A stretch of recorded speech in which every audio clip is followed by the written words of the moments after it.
Well, hello everyone. Welcome to week 4 of season 2. My name is Zotomo, and I'm joined by my co-caster, Calamity. How are you doing today? Hello, doing good. How are you?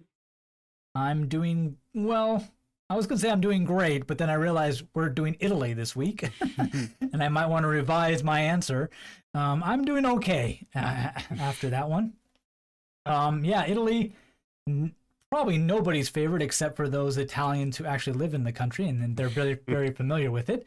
But for most of us, not our favorite or our location of choice, let's put it that way, for this one. But still fun nonetheless. So let's take a look at those feature race locations. Just jump right in with this one. And yeah, Calamity, we started off with round 1 in the Alps, way north. Mm, I didn't travel very far for this one, which is kind of a theme for me in this week. Except for one location, the sprint race we'll talk about later.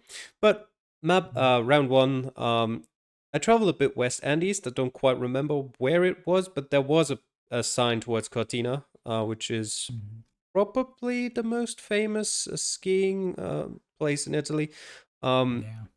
So we were kind of, I don't quite remember if it was Reddit League or last season's Formula G, where we also had a location that was close to Cortina. So most people should have been aware where that is. And we started conveniently right on a bridge over a small little river, so it wasn't difficult to pinpoint either. Yeah, not too bad at all. Plenty of 5Ks across the board. Only one, two, three, four. Only 4 people did not get an ace. I mean, of Mm. course, I was one of them, but I wasn't too far off. I was still above 4,000, so not too bad for that. But yeah, I found the general area, not able to exactly pinpoint the location, but everybody else, no trouble at all. Round 2 saw us head way down south, the other end of Italy, just south of Bari. Yeah, and again, I think I traveled a total of maybe 400 or 500 meters. I think it was east this time where you found a sign towards Bari. Nope. Very helpful, and probably some other cities close by as well. And again, not too difficult to pinpoint. You started right next to a small side road to the south and had a small side road to the north as well, just west of you, so you could easily confirm that that was the right place. Same for me as well. Not too bad. Just a little bit east. Plenty of good signs and train tracks that'll help you along with those side roads to help you pinpoint. And just like the other round, pretty much aces across the board. 3 or 4 people not getting an ace. But in this one, everybody above 4,500. So at least as we'll see, this was not the hardest of seeds for Italy at all. So for all of us, this was probably um, a much welcomed Italian seed. Uh, Round 3 and 4 saw us head to Sardinia, one of the islands, so having 2 of locations over there. Round 3 was in the southern part, just northwest of Cagliari. Mhm. And again, walked about maybe 50 meters to the main road and then about 500 meters north, and there's a massive highway intersection where you'll Mhm. find all of the signs that you need to get to the right area. And then again, it's not too difficult to pinpoint, you know, given how close you were to the start of, not to the start, to the main road. And you also had a pretty significant curve just east of your starting location. Mhm. Yeah, pretty straightforward, and plenty of aces to go around in this one as well.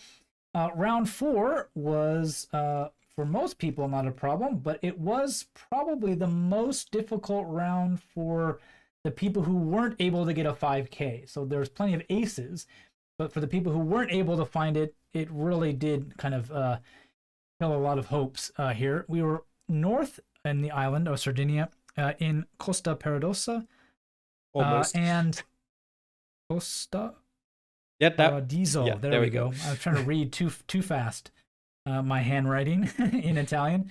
Not too far from the SP90, but the trick here, which caught a few people off guard, was you got to get to that road and not kind of get too lost in the little village there and run out of time. Yeah, for sure. That was definitely also the most difficult round for me. It took me 3 minutes 29. Um, yeah, I made it relatively quickly to the SP90, and at that intersection were signs to a couple of other cities. And I did remember Santa Teresa as a city being on Sardinia. And Mhm. then I just looked along the coast, and well, Costa Paradiso wasn't too difficult to find. Just a bit annoying to pinpoint. I don't believe that the marker was actually in the right place. I might be Mm. wrong, but there were quite a few people who were some meters off of the right location. Yeah, there's also quite funny. There's a POI for an airport where there clearly isn't one. I don't know what that's doing there, but yeah, probably the most difficult round out of the five. Yeah, very nice. Yeah, and round five saw us into sort of mountainous, but the kind of the middle of Italy, in between Foggia and Naples, and that area down in there. Yeah, a bit tricky for me on this one. I traveled for quite a long ways and did not see the actual number of the road we were on, and found enough information for the area, but that's about it for this one. But yeah, Calamity. Yeah, I went about, I'd say that's maybe 700 meters to the west, and there were a lot of signs with distances to Benevento and Foggia and everything. And we also, like, we had the city entrance sign for Fogliano di Valfortore that we started in. So, yeah, another relatively easy round for me. I just took a bit of time pinpointing because that wasn't quite as obvious to me. Mhm. But yeah, not too difficult. Yeah, those signs were definitely helpful, but I just couldn't figure out what exact road we were on in the time allotted. So that was a bit unfortunate for that one. For that. But yeah, let's take a look at how the drivers did across the board. And no surprise that kind of how simply we talked about all the locations, because they were a lot of them straightforward. There were 10 perfect scores. Yep. So poor closed, who lost 2 points, is 11th and gets no points. But a big drop from that. He was 87 meters away. Book only 37, so a big 50-meter gap there. But yeah, very easy for the top half of the field, and then very mixed results for everybody else, all the way from 24.9 down to my measly 17,000 for that. Yep. Points for the fastest 25K go to myself in 11 minutes and 15, about a bit over 3 minutes quicker than everyone else. I don't know how Max had been doing previously in this season, but I feel like his win was I don't want to say a big surprise or anything, but definitely helped him get up there in the table again. Other than that, yeah, Mr. Blue, Boxer, kind of what you'd expect. Simi finally got going this season with a good result. Yeah, Steal the Snick, the Italian, only ninth because he was a bit too far away in pinpointing, and Danny Blondes, the other Italian, only 13th. So they probably would have expected a little bit more from this week. But what are you supposed to do when you get a relatively easy seed? You kind of lose a bit of the home advantage there. Yeah, definitely for that. Yeah, my score is not that good if you look at the total score, but actually it's because I had a horrible round four. I had two aces and just one really horrible round where I guessed the wrong island because I got stuck in a small town. And so I was like, oh well, maybe it's over here. And so yeah, unfortunately, I could have easily picked up another 3,000 points without even really, if I would have Which just found a road doesn't even. really make much But of a difference, to be honest. yeah, yes, I would have been above 20th maybe. But that would have been about it for that. But yeah, a bit rough for a couple drivers. Tom Paula not having the best showing here. La Bongreb is having a decent season, but not a decent week here in Italy for him. And Slovakoli again unable to play for this one. Let's switch over to our sprint race. Well, if you like easy Italian seeds, Calamity, you got a double whammy today because the sprint race was probably just as nice to the drivers as the feature race was. For this order we've got here is your order this week. Yeah, round one, right next to the main train station. Yep. Not a lot about that one. Even if you didn't recognize the train station immediately, you were also on something called Piazza della Stazione, which means, well, place of the station. And even if you couldn't figure that one out, you were close to some major roads. There was just a lot of stuff for you to figure out where you are. Yeah. There's also like a couple tram stations and bus stops. If you're able to read those names, that'll help you pinpoint even more for that one. Round 2 was probably the trickiest location of them all, down there south of the river. Yep, for sure. When I didn't practice anything, but had a quick look at Florence before I played the seed, and I realized, like 90% of the city is north of the river. So I just said, okay, whichever location I'm going to get, as long as I don't see the river, at least I'm just going to head south and see where I'll get. And that was not very helpful in this location. I walked very far south and eventually realized, okay, I hit a dead end. I got to some like pretty big, I think it's a school. And I hadn't found anything helpful at all. So I turned around with like half a minute left or so and walked north and saw, oh, there's a river. And I had no time at all to find out where I was south of the river. So that was a bit unfortunate for me there. Yeah, we also were along the old city walls and past the old city gate, which was what helped me find the location.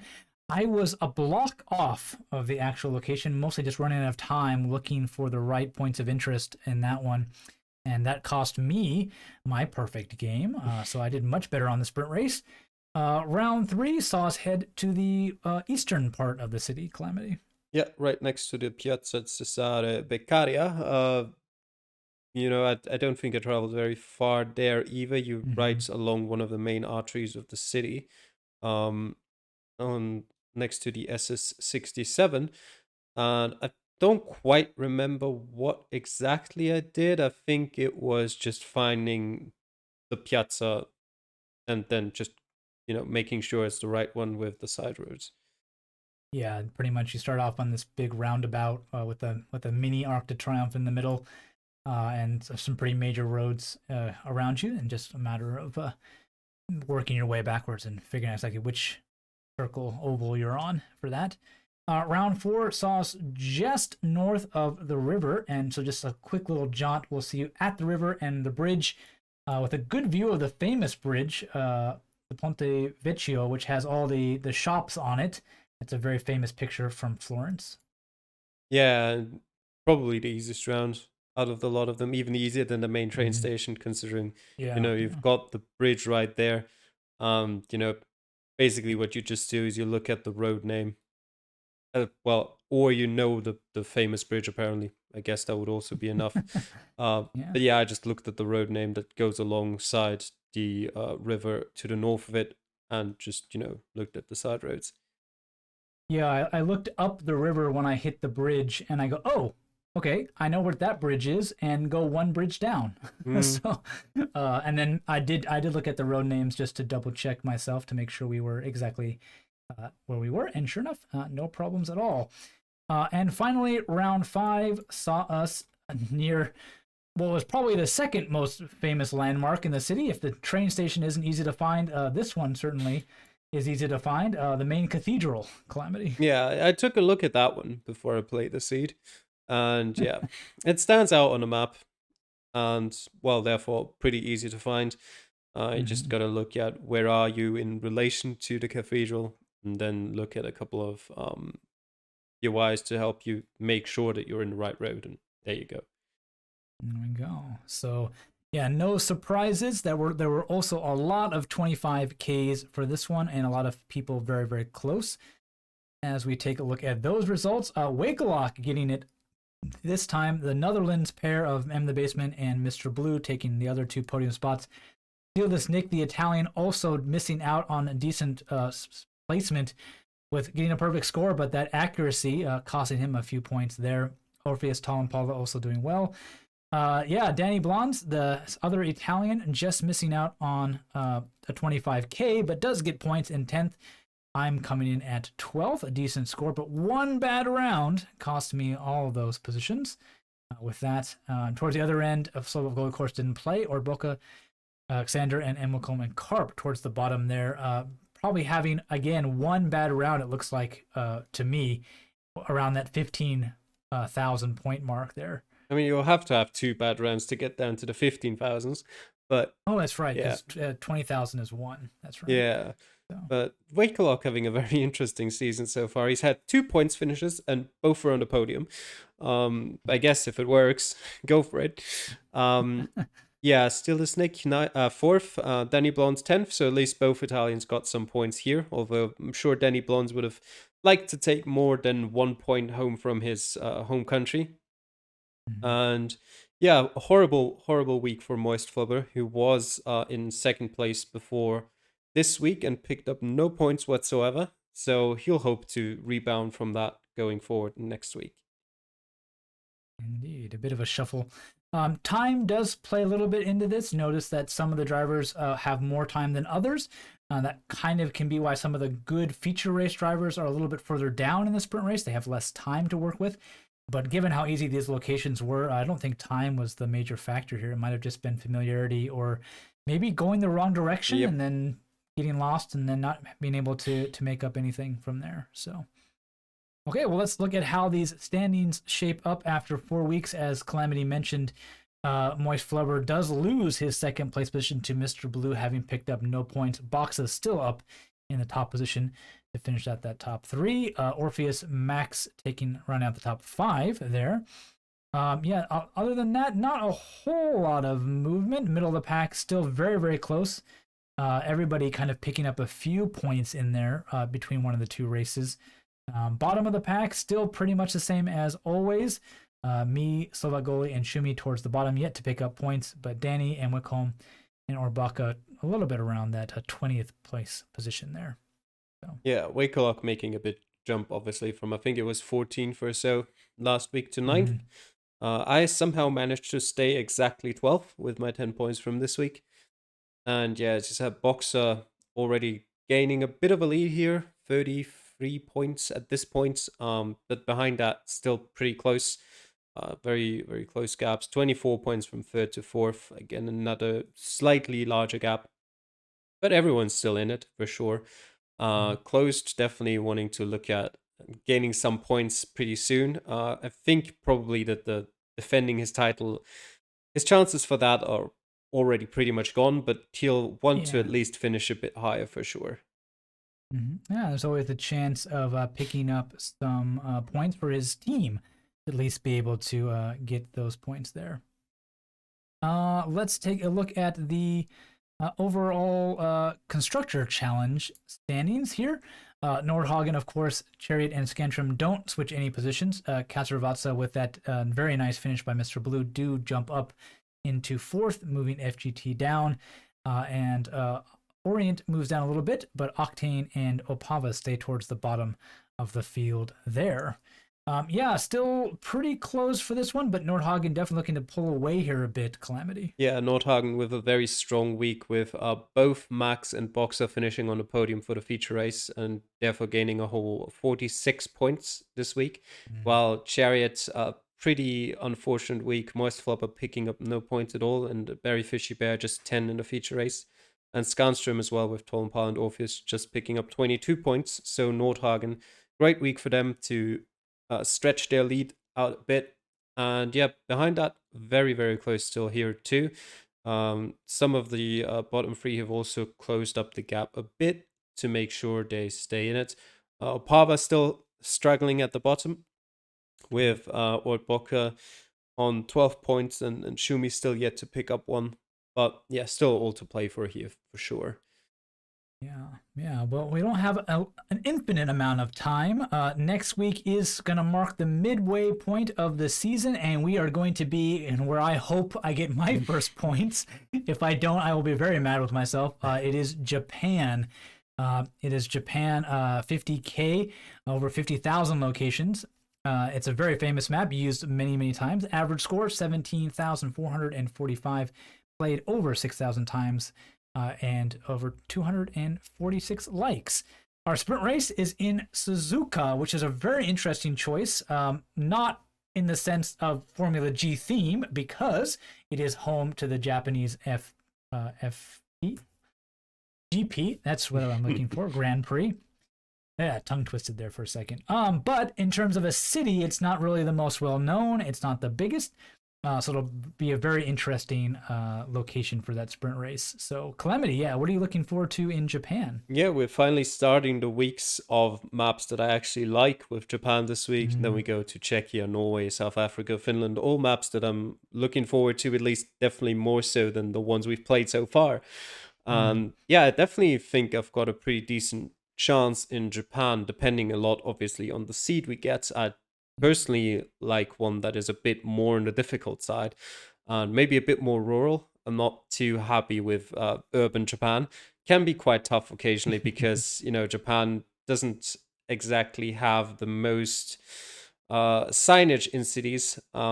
It can be quite hard to figure out which sort of block you're on, especially if you can't read Japanese, of course.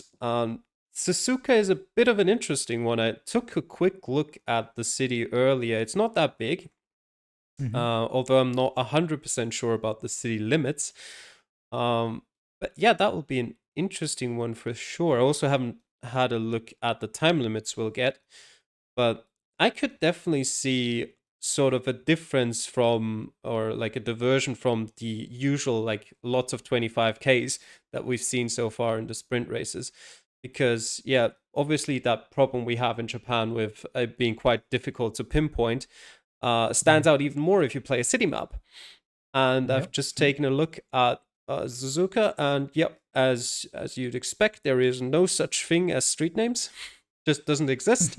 So good luck trying to find some POIs, and even those aren't there's not exactly a lot of them. Yep, that's going to be interesting. Yeah, Japan does the weird thing where not every street has a name, but every block is numbered. So, like my address, because I live in Japan, is a main road, and then a block, a two digit, but two grouped block number. So there's like 5-2 or like 3-1, and that's like a grid coordinate system of where in the neighborhood you are. And then somehow with that combined with building names, they're able to find everybody, and it just baffles me even to this day how they do that. But that's how it works. So you have to really know this block system, which are on the map. So if you can figure out the numbers, don't throw those away. Keep those in mind, and they can help you pinpoint for sure. Yeah, but it can get really nasty if you're in a town that's not properly labeled and everything is just small and in Japanese. It can be a bit of a challenge. Yeah, definitely also hoping for a bit of a harder map because my knowledge will come into play more. If we're in Tokyo and outside on a major highway somewhere, it's going to be pretty easy to figure out. But some of the smaller prefectures and things would be very nice. So Ben, please don't pick them too carefully when you're making this map for that. But I think the other interesting thing about Japan is it's very long as a national map. So if you don't know this is southern Japan versus this is northern Japan, you can lose a lot of points. Like some small compact countries, even if you're a bit of a way off, you're kind of okay. You can still get 3,000 or something points. But kind of like Italy this week, if you're in the north when you should be in the south, then it's going to be really, really rough for some drivers. So definitely learn those prefectures, get those phone codes down. They'll be a big help just getting you in the right north-south location for that. And I'm looking forward to Suzuka. I'm going to have to practice because I've never been, and it's a very uncommon city. So I'm looking forward to it. Yeah, well, thank you all for watching this episode. We hope that you've enjoyed this little look at our week-to-week matchups and how things are shaping up in Formula G. You can kind of follow all the action if you don't have time to watch all the videos. If you do have some extra time, check out those cast videos. We show you some of the best rounds by the different drivers, 5 different drivers each week for the 5 rounds for that. So we'll see you over there. Take care. Bye.